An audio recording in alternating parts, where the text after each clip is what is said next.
एगो गांव में एगो ग्वाला पति पत्नी रहत रहे लोग। वो लोग के दूगो छोट छोट लड़का रहे, एगो बेटा एगो बेटी। ऐसे तो आर्थिक स्थिति वो लोग के बहुत कमजोर रहे, लेकिन फिर भी बहुत प्रेम पूर्वक रहत रहे लोग। प्रेम के बल पर अपना दिन के काटत रहे लोग। ग्वाला के पैसा रहे गाय पोसे के, गाय के दूध बेचे के, दूध बेच के आ वही पैसा से अपना परिवार के गुजारा करस। बहुत खुशी खुशी जियत रहे लोग। ऐसा ही वो लोग के दिन चलत रहे, निकलत रहे। कुछ दिन के बाद ग्वाला के पत्नी जौन रहली वो बीमार पड़ गईली। बीमार जब पड़ गईली तो उनकर इलाज भइल, लेकिन इलाज कामयाब ना भइल। कुछ दिन के बाद उनकर मृत्यु हो गईल। जब मृत्यु हो गईल तो ग्वाला बहुत दुखित रहे लगलन। काहे कि दूगो लइका छोट छोट रहे, लइका सन के पोसे के रहे, घर के काम देखे के पड़े, अब गाय के भी देखे के पड़े, दूध बेचे जाए के पड़े। ये सब लेके बहुत परेशानी होखे लागल ग्वाला के, बहुत दुख से रहे लगलन।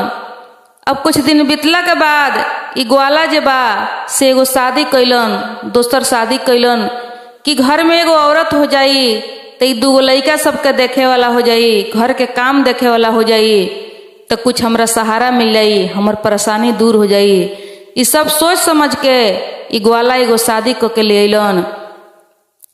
जब शादी क के ले अइलन तो इनकर पत्नी जौन ई दोसरका अइली, तो जौना आस में लेके आई रहलन कि हमरा घर के हमरा लइका के देखियन, लेकिन सब उल्टा हो गईल।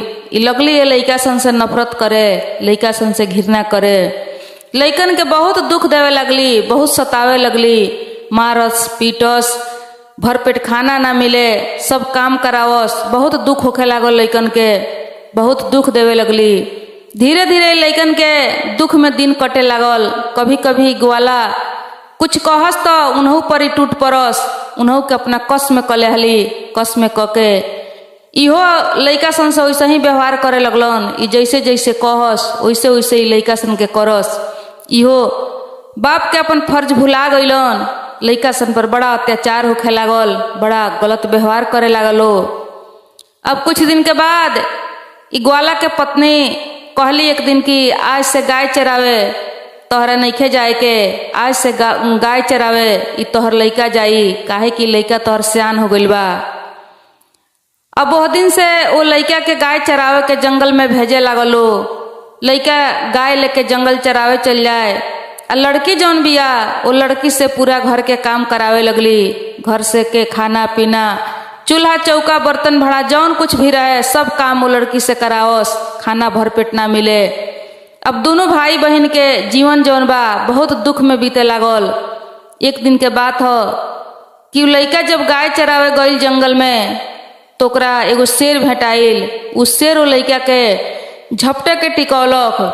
तब तक वो लइका चढ़ के गाछ पर बैठ गईल, आ गाछ पर बैठ के एकदम दुखित होके, लाचार होके, लौलीन होके लागल कहे कि हे शेर राजा, तू हमरा के काहे खाए के चाहता रह, हमरा के छोड़ दो। देखो हमनी के घर में माइभा माई बाड़ी, पहले ही से हम दुखित बानी, हमरा माई नहीं खी, आ हम अपना बहिन के हम ही सहारा बानी, एगो हमरा घर में बहिन बाड़ी।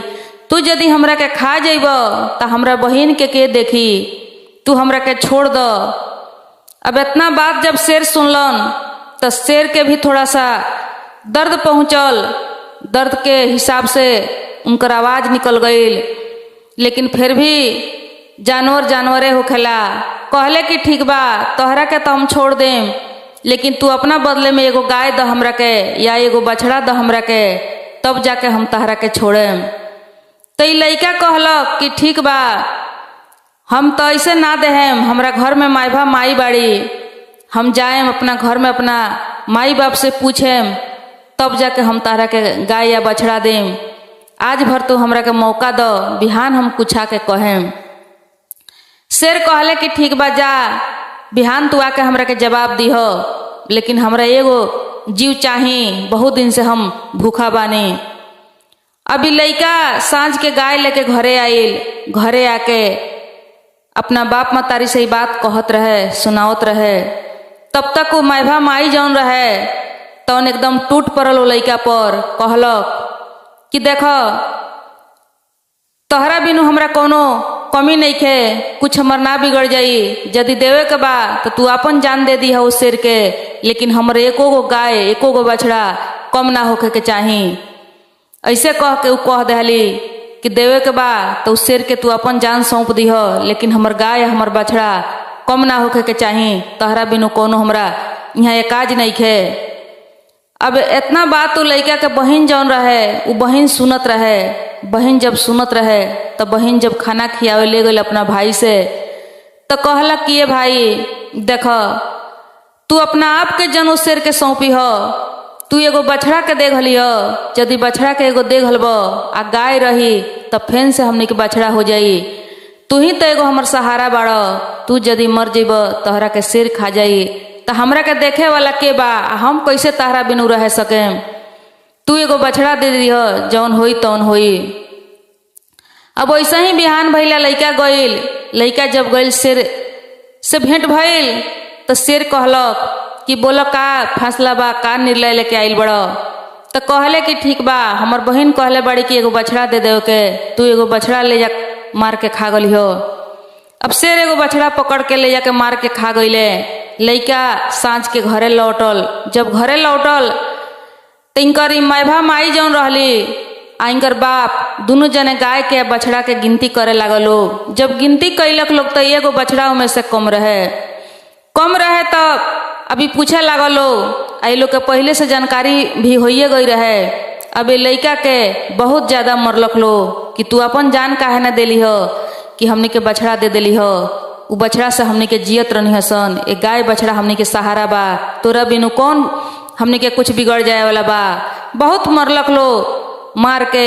उ बाप भी इतना निर्दयी हो गई रहलेन उ मैभा माई के चक्कर में कि बाप भी मरलेन आ माई भी मरली। मार के वो लइका के बेहोश कर देलक लो। लइका बेहोश होके गिर गई। बहन ओइजा देखत रहे। बहन पानी ले आके अपना भाई के पियोलक, मुंह पर छीटा मरलक। जब होश में अइलेन तो घर में बुला के ले गई। कहलक कि ये भाई तू यहाँ से कहीं बाहर चल जा, तू कहीं बाहर जाके कोनो काम धाम देख के करिह या भीख दुख मांग के खइह रहिह। काहे कि यहाँ तोहर अभी जान जौन बा वो खतरा में बा। हो सकता है कि ई कहियो तोहरा के मार दिलो। जब तू मर जइब तो हमर सहारा के होई। आ यदि बाहर कहीं जाके रहता रह जिंदा रहब तो कहियो ना कहियो हमने के मुलाकात हो जाई।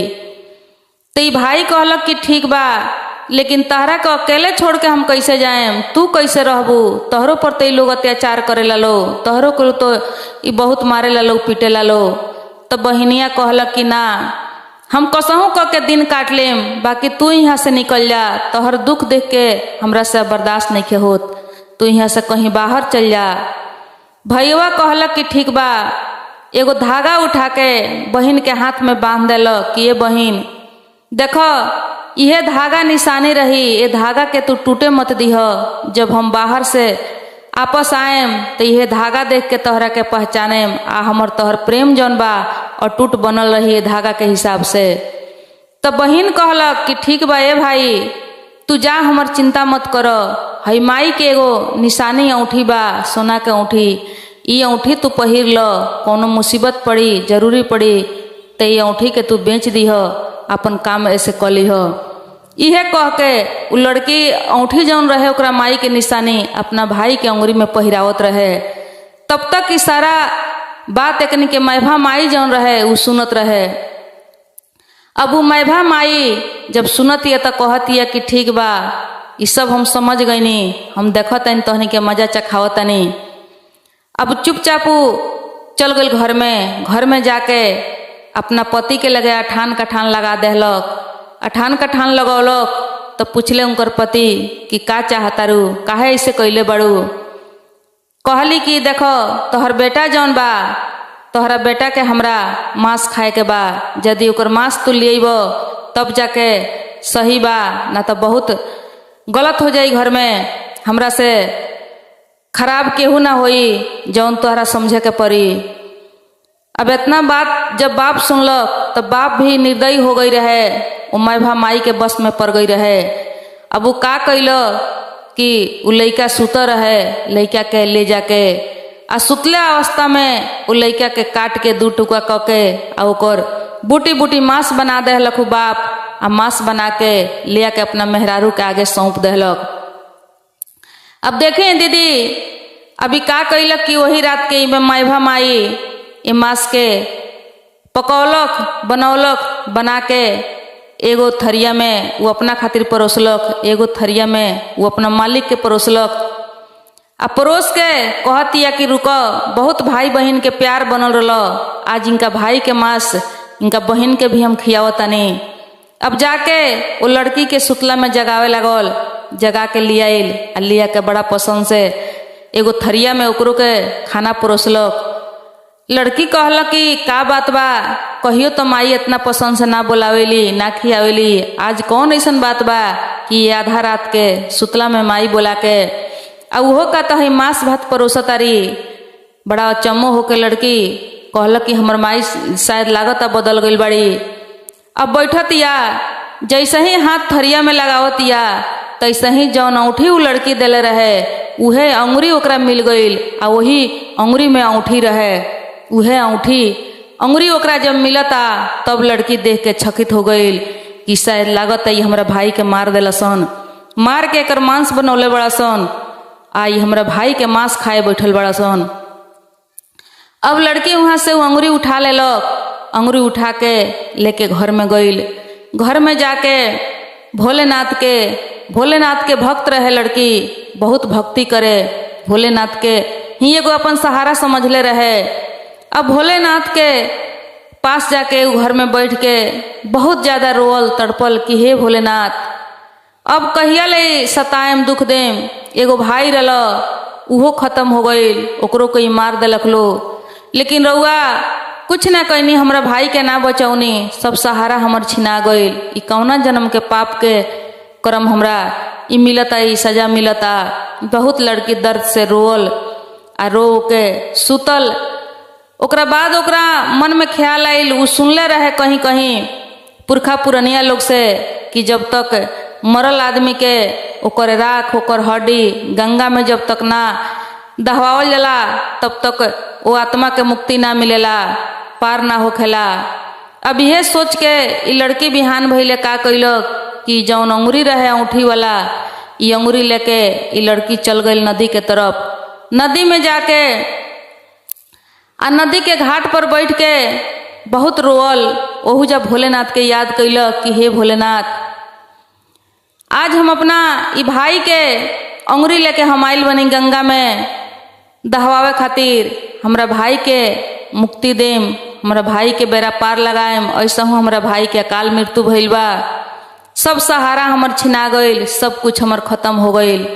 इहे कह के आ भोलेनाथ के खूब याद क के रो के गोड़ ला के उ लड़की जौन बिया अपन औंठी अंगुरी बिग देलक नदी में। आ नदी में बिग के गंगा मैया के भी गोड़ लगलक आ गोड़ लग के कहतिया कि हे भोलेनाथ, अब हम केकरा सहारे जिएम, अब हम कैसे रहेम, अब यही नदी में कूद के हम अपन प्राण गंवा देतानी, काहे कि जिए कि सब सहारा खत्म हो गईल, अकेला नहीं बाँच सकत बिना भाई के हम।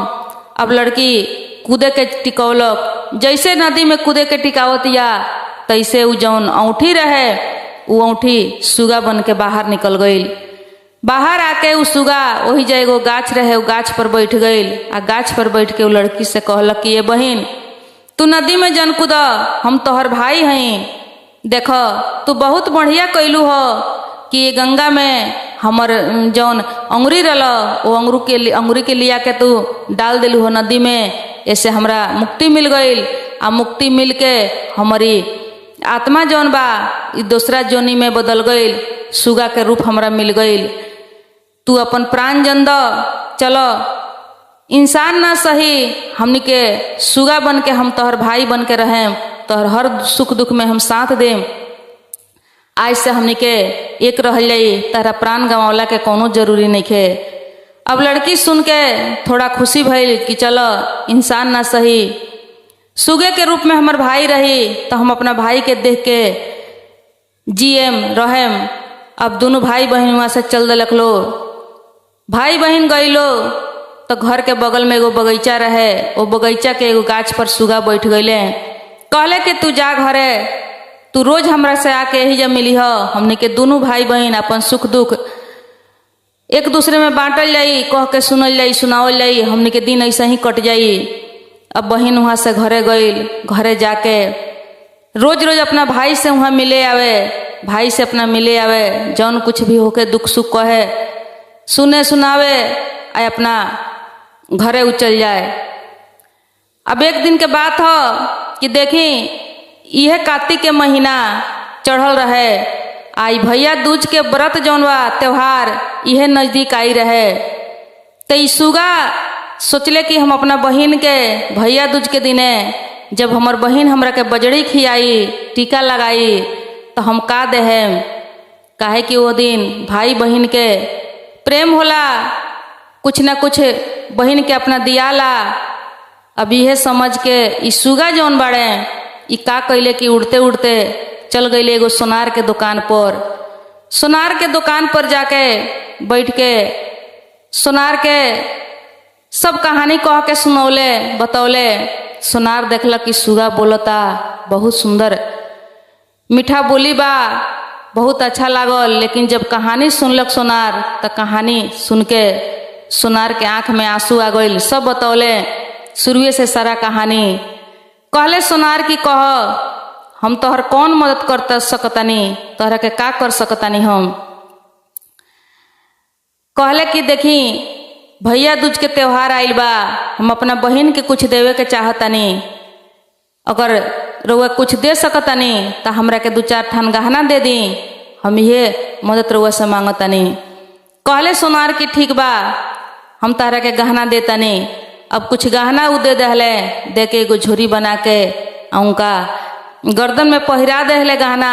आई गहना लेके सुगा चलैले, आके अपना वही गाछ पर बैठे रहले।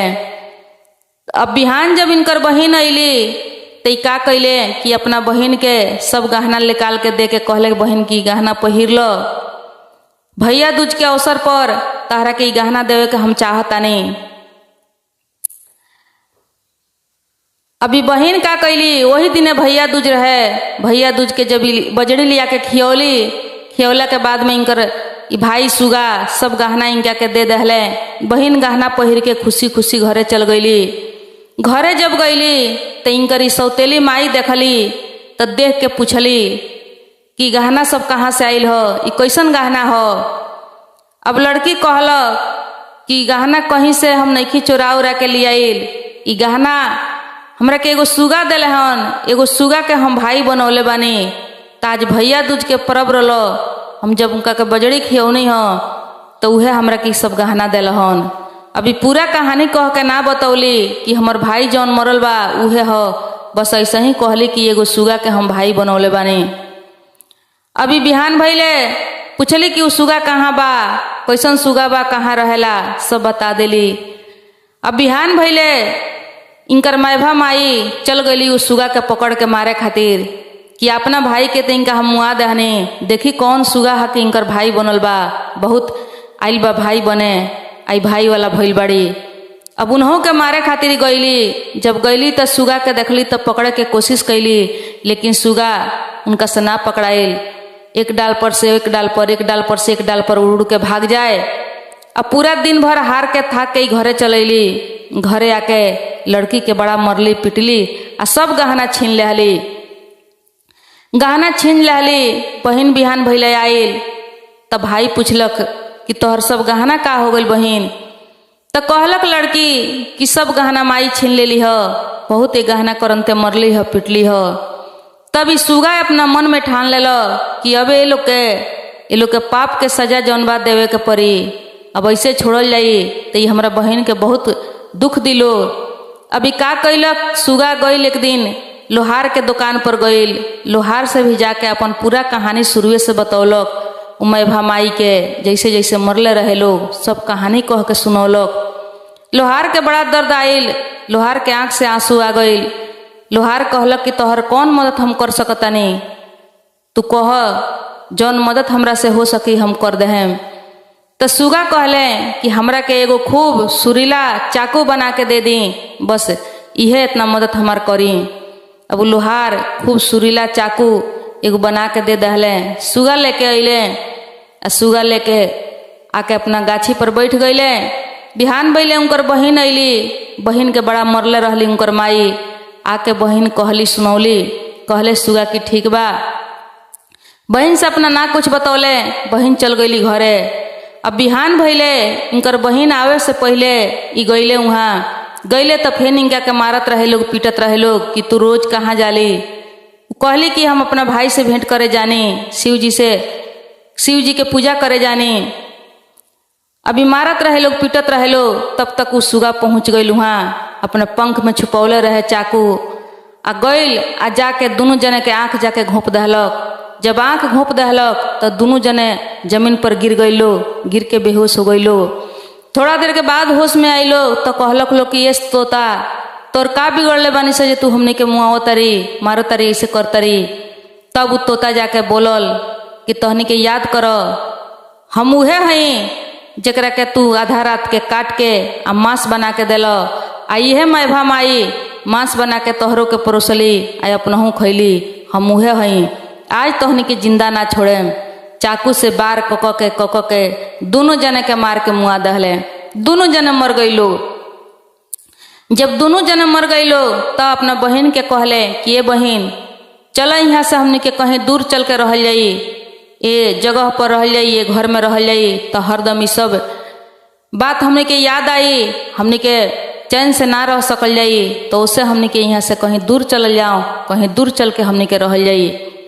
अब दोनों भाई बहन वहाँ से निकल गईलो, चले लागलो। चलते चलते जब कुछ दूर गईलो तो एगो शिव जी के मंदिर भेटाइल।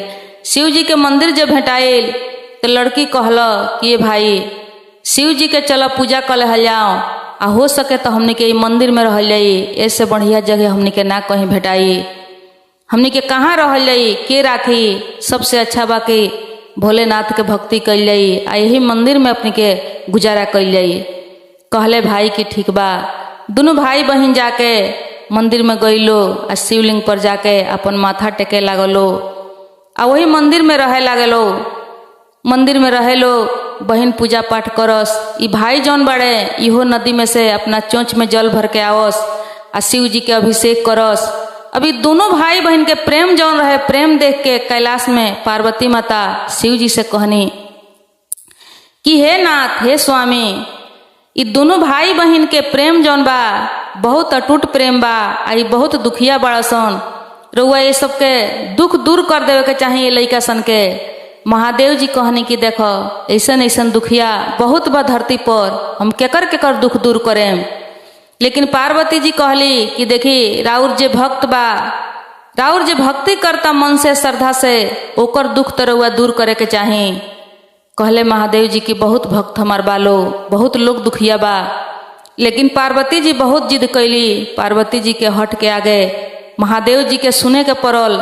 आ महादेव जी आ पार्वती जी वो मंदिर में आइलो, मंदिर में आके प्रकट भइलो। वो लड़का के, वो सुगा के, वो लड़की के दर्शन देलक लो। कहलक लो कि हे लड़की, तू कुछ वरदान मांग, तोरा भक्ति से हमने के प्रसन्न बानी सन, तू कुछ मांग सकत रू बेटी, कुछ मांग लो।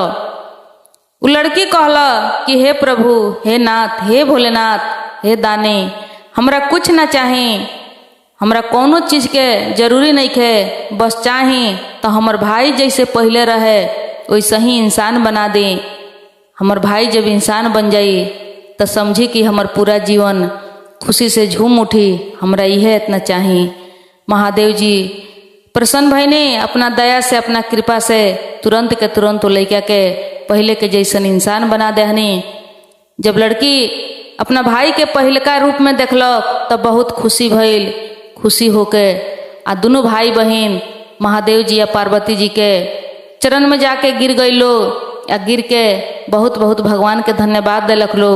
महादेव जी या पार्वती जी वहाँ से अंतर्ध्यान हो गई नी।